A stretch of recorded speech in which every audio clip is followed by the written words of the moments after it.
हजारीपुर में रहने वाले सुखना ने देखा कि उसका बेटा पम्मी अब जवान हो रहा है, इसलिए उसने पम्मी की शादी गांव की ही एक लड़की सुमन से तय कर दी।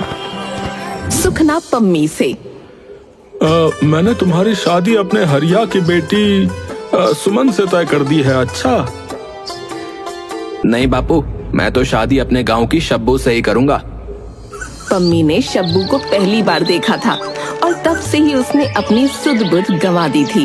एक बहुत पुरानी कहानी कही जाती है कि शहजादे ने नदी में बहते हुए सोने का एक बाल देख सोने के केसधारी सुंदरी के प्रेम से घायल होकर महल की अटारी में उपवास कर लेट गया था। बहुत कुछ वैसा ही हाल पम्मी का भी था। पम्मी की माँ पम्मी से, तू कुछ कहता नहीं तो क्या हम कुछ समझते नहीं हैं? हम तेरे माँ बाप हैं, सब समझते हैं। चेहरे का रंग उड़ा हुआ है, कुछ खोया खोया सा रहने लगा है। तू चिंता मत कर, हमने तेरा ब्याह तय कर दिया है।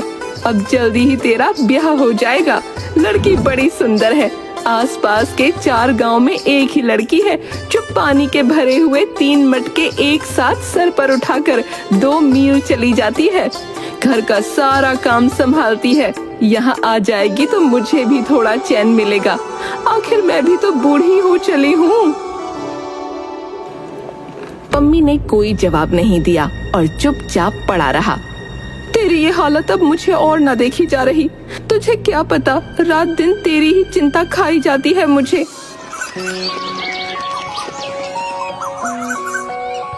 एक रोज आंखों में आंसू भरे हुए वो पम्मी के पास जाती है। बेटा पम्मी, तेरा ये हाल अब मुझसे और नहीं देखा जा रहा। तुझे मेरी कसम है, सच सच बता क्या बात है? तू हर समय ऐसा खोया खोया क्यों रहता है? तेरी माँ हूँ मैं, मुझे तो तू बता सकता है ना अपने दिल की बात। माँ को रोता देख पम्मी पिघल गया। अम्मा, मैं शादी करूंगा तो शब्बू से ही करूंगा, नहीं तो किसी से नहीं करूंगा। दैया रे दैया, हाय मोरी मैया। बेटा तू जानता है तू क्या कह रहा है? हाँ अम्मा, मुझे पता है कि मैं क्या कह रहा हूँ। अम्मा, मैं शादी करूंगा तो शब्बू से ही करूंगा, नहीं तो किसी से नहीं करूंगा। अपनी पसंद से शादी करना कितनी बेशर्मी की बात है। कितनी बेइज्जती होगी समाज में हमारी, तू जानता है। माँ ने पम्मी को बहुत समझाया, लेकिन उसने फिर वही चुप्पी साध ली। पम्मी के माँ बाप जब पम्मी को आसपास देखते तो शब्बू की बुराई और सुमन की तारीफ करने लगते और आपस में बातें करते। क्या हो गया शोभा चाची को? पिछले महीने तो मुझे मिली थी बाजार में, बिल्कुल हट्टी कट्टी थी। हाँ हाँ मिली होगी, मैंने कब कहा कि नहीं मिली? भला बीमारी होते भी समय लगता है क्या? क्या हो गया था शोभा चाची को? कह रही थी कि पैरों में बड़ा दर्द था, चलना फिरना भी मुश्किल था। अब कैसी है वो? अरे तुम उसको छोड़ो। सबसे बड़ी बात वो ये बता रही थी कि पूरी बीमारी के समय सुमन ने उनका घर संभाला। पानी भर कर लाना, घर की सफाई करना, खाना पकाना, सारा काम उसने किया। अच्छा, वैसे है तो बड़ी भली लड़की, लेकिन शोभा चाची के पड़ोस में तो उस शब्बू का घर है ना, वो नहीं आई उनकी सेवा करने? वो क्या आई सेवा करने? ऐसे तो रोज शोभा चाची के घर जाती थी, लेकिन चाची बता रही थी कि जब तबीयत खराब हुई तो उसने आना ही बंद कर दिया। अच्छा, ऐसी बात है? हाय मोरी मैया, क्या मैं झूठ बोल रही हूँ? मुझे तो चाची ने ही बताया। कुछ काम नहीं करती वो अपने घर में, न जाने कैसे बेड़ा पार होगा उसका। सही कह रही हो तुम।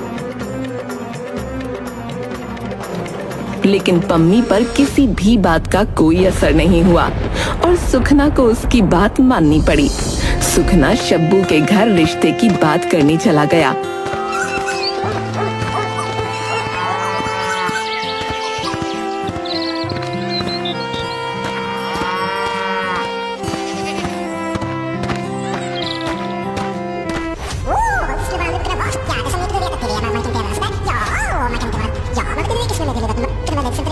सुखना घर वापस लौटकर आया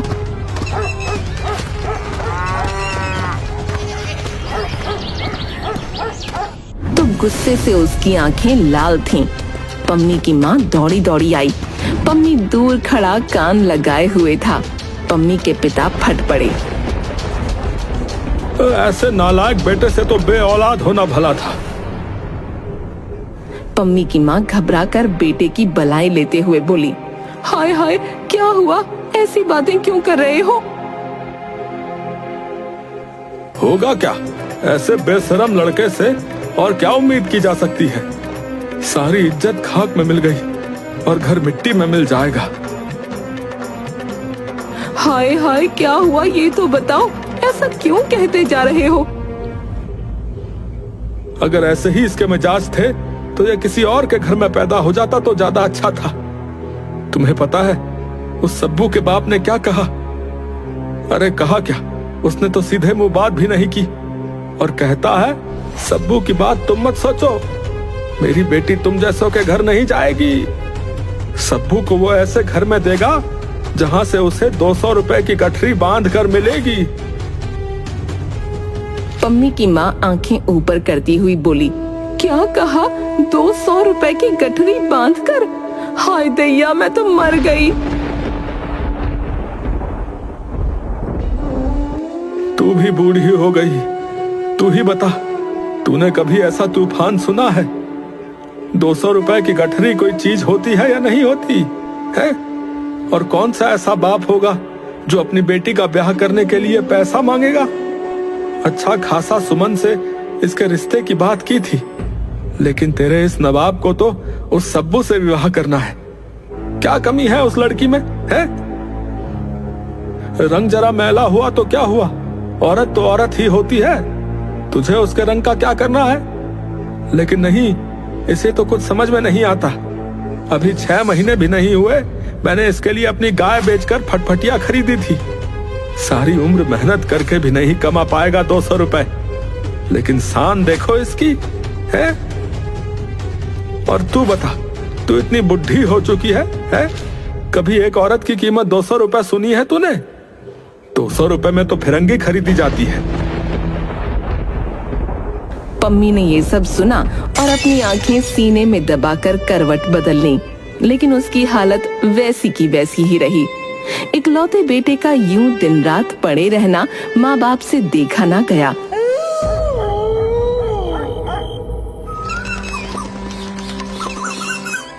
ठीक है, हमारा क्या है, हम तो पके हुए फल हैं, कब टपक जाएंगे कुछ नहीं पता।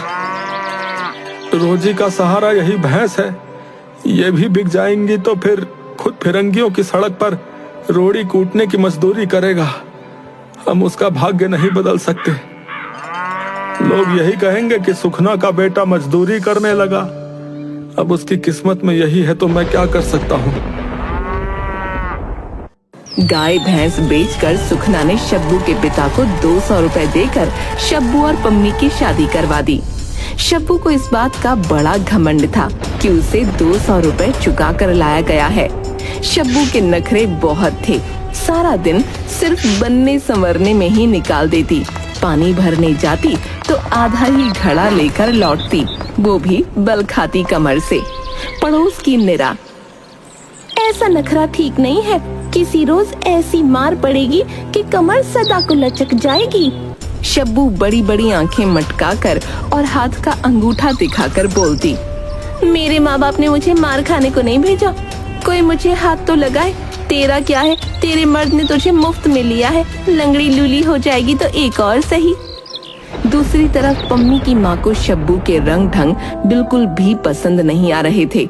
पम्मी की माँ पड़ोसन से कहती, देखो तो 200 रुपए देकर ब्याह किया है, पर मुझे क्या आराम मिला, इसे तो अपने नखरे से ही छुट्टी नहीं मिलती।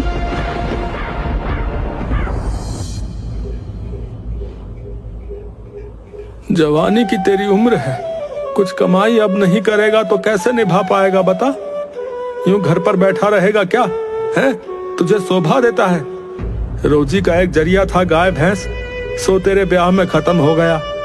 अब तो तू कुछ नहीं करेगा तो क्या मैं परदेश जाकर मजदूरी करूं? पम्मी को काम करने के लिए दूसरे गांव जाना पड़ा, लेकिन मन उसका घर पर ही रहता। काम पर गए पम्मी को सप्ताह नहीं हुआ था कि वो शब्बू की याद में आधी रात में ही अपने गांव को वापस आ गया। 16 मील चलकर उसे आना पड़ा, लेकिन वो घर जाने से डर रहा था। उसने अपने मन में विचार किया,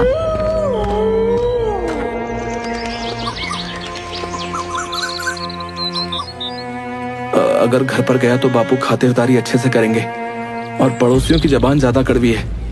एक काम करता हूँ, इस चट्टान पर बैठ जाता हूँ और जब शब्बू पानी भरने के लिए जाएगी तब मैं बावड़ी पर चलकर बैठ जाऊंगा और उससे वहीं 2-4 बातें करके लौट जाऊंगा।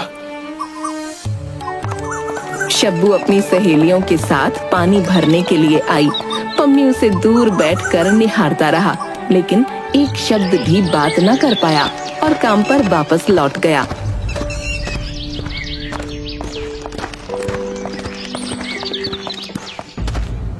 मैं यहाँ परदेश में अकेला मर रहा हूँ और वो महारानी मौज कर रही है। उसे तो मेरा जरा भी गम नहीं।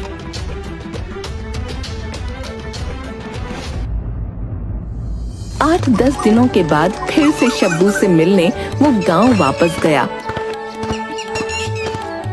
शब्बू पड़ोस की 3-4 सहेलियों के साथ हंसी मजाक करती हुई आई। पम्मी उसकी बात को कान लगाकर सुन रहा था। एक पड़ोसन शब्बू के गाल छूकर बोली, हाय रे तेरा नखरा, गांव के लड़के तुझ पर जान दे रहे हैं, कसम तेरे सर की। शब्बू के चेहरे पर गर्व छा गया। अब मैं किसी की नजरों को रोक थोड़ी सकती हूँ, आंखें उनकी हैं, जिसे चाहे उसे देखें। हाँ हाँ सही कहा तुमने, तुम रोक नहीं सकती, लेकिन उनके अंदर आग तो तुम ही लगाती हो। शब्बू मुस्कुराती हुई सहेलियों के साथ लौट गई। पम्मी के मन में शक का अंकुर आ गया। वो दिन रात इसी शक को रूप देता रहा।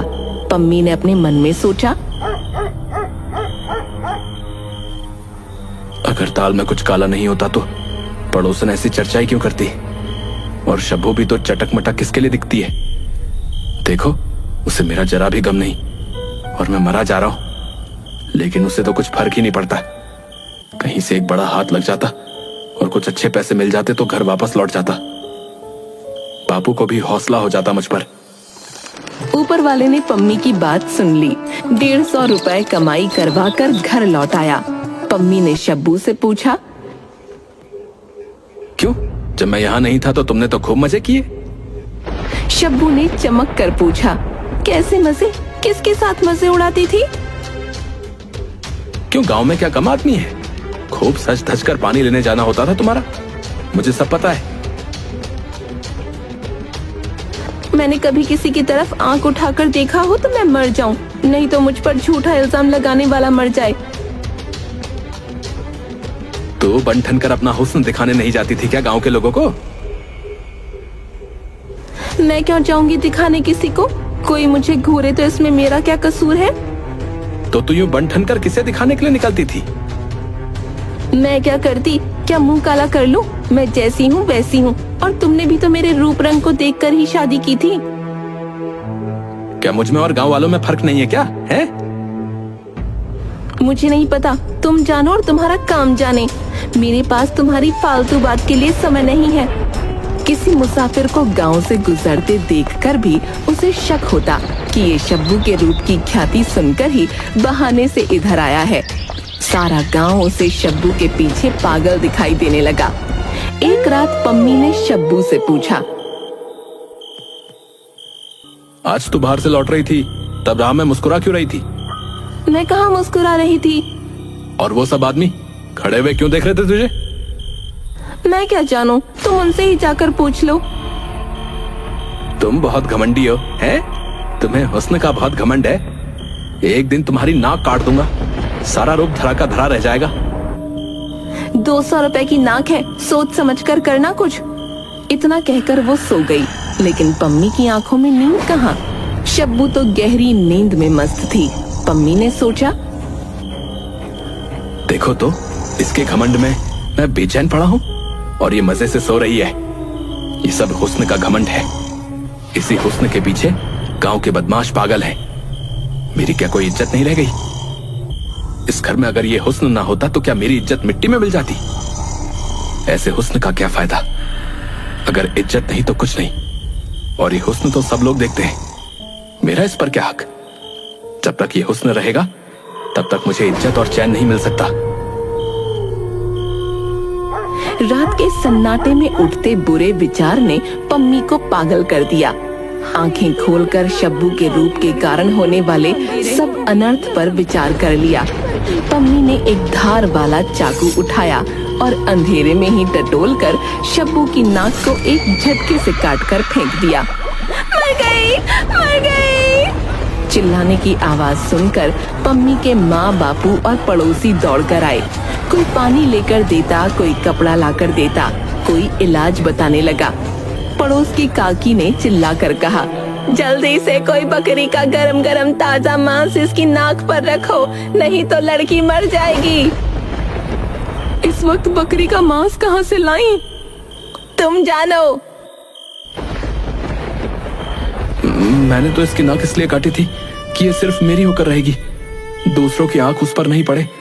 लेकिन अगर शब्बू को कुछ हो गया तो मैं कैसे जीऊंगा? नहीं नहीं, मैं इसे मरने नहीं दे सकता। बकरी का मांस कहाँ से मिलेगा? उसने बिना कुछ सोचे वही चाकू उठाया और अपने पैर से मांस का टुकड़ा काटकर शब्बू की नाक पर रख दिया। पम्मी के माँ बाप बिल्कुल पागल हो गए। ये क्या किया तुमने? तुम पागल हो गए हो।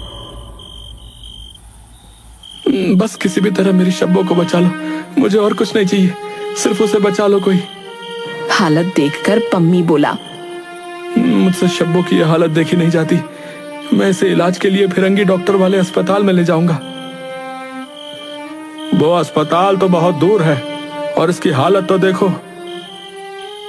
मैं इसे अपनी पीठ पर बांधकर फटफटिया से अस्पताल ले जाऊंगा। लेकिन तू फटफटिया चलाएगा कैसे? तेरे पैर की हालत क्या है? मेरे पैर की तकलीफ शब्बू की तकलीफ के आगे कुछ भी नहीं है। मैं किसी भी तरह से ले जाऊंगा। पम्मी ने किसी की बात ना सुनी और शब्बू को अपनी पीठ पर कपड़े से बांधकर अस्पताल पहुंच गया। 20 रोज शब्बू का इलाज चलता रहा और उसका जख्म धीरे धीरे भर गया और उसकी तबीयत थोड़ी ठीक हो गई। नाक ना रहने की वजह से शब्बू की आवाज बिल्कुल बदल गई थी और अजीब सी आवाज में शब्बू ने पम्मी से कहा, अस्पताल की मेम ने कहा है कि विलायत से रबड़ की नाक मंगवाई जा सकती है।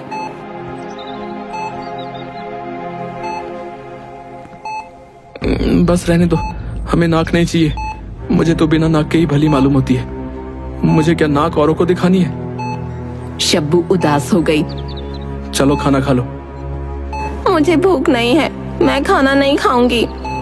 पम्मी के लिए बड़ी भयंकर समस्या आ पड़ी। उसने सोचा, बुरा हो इस अंग्रेजी मैम का। मैंने एक नाक काटी थी, वो दूसरी बनाने की तैयारी कर रही है। 2 दिन शब्बू ने खाना नहीं खाया तो पम्मी परेशान होने लगा, लेकिन शब्बू तो टस से मस ना हुई। ठीक है, अगर तुम्हारी यही जिद है तो मैं तुम्हारे लिए रबर की नाक मंगवा दूंगा, लेकिन मेरी एक शर्त है। कैसी शर्त? नाक इसी शर्त पर आएगी कि जब कोई गैर मर्द तुम्हें देखेगा तो तुम तुरंत रबर की नाक उतार कर अलग कर दोगी। मरता क्या ना करता। शब्बू के पास पम्मी की शर्त मानने के सिवा दूसरा कोई उपाय नहीं था। उसने पम्मी की शर्त मान ली और पम्मी ने रबड़ की नाक के लिए डॉक्टर साहब के यहाँ 40 रुपए जमा कर दिए। जल्द ही शब्बू को दूसरी नाक उसके चेहरे पर मिल गई।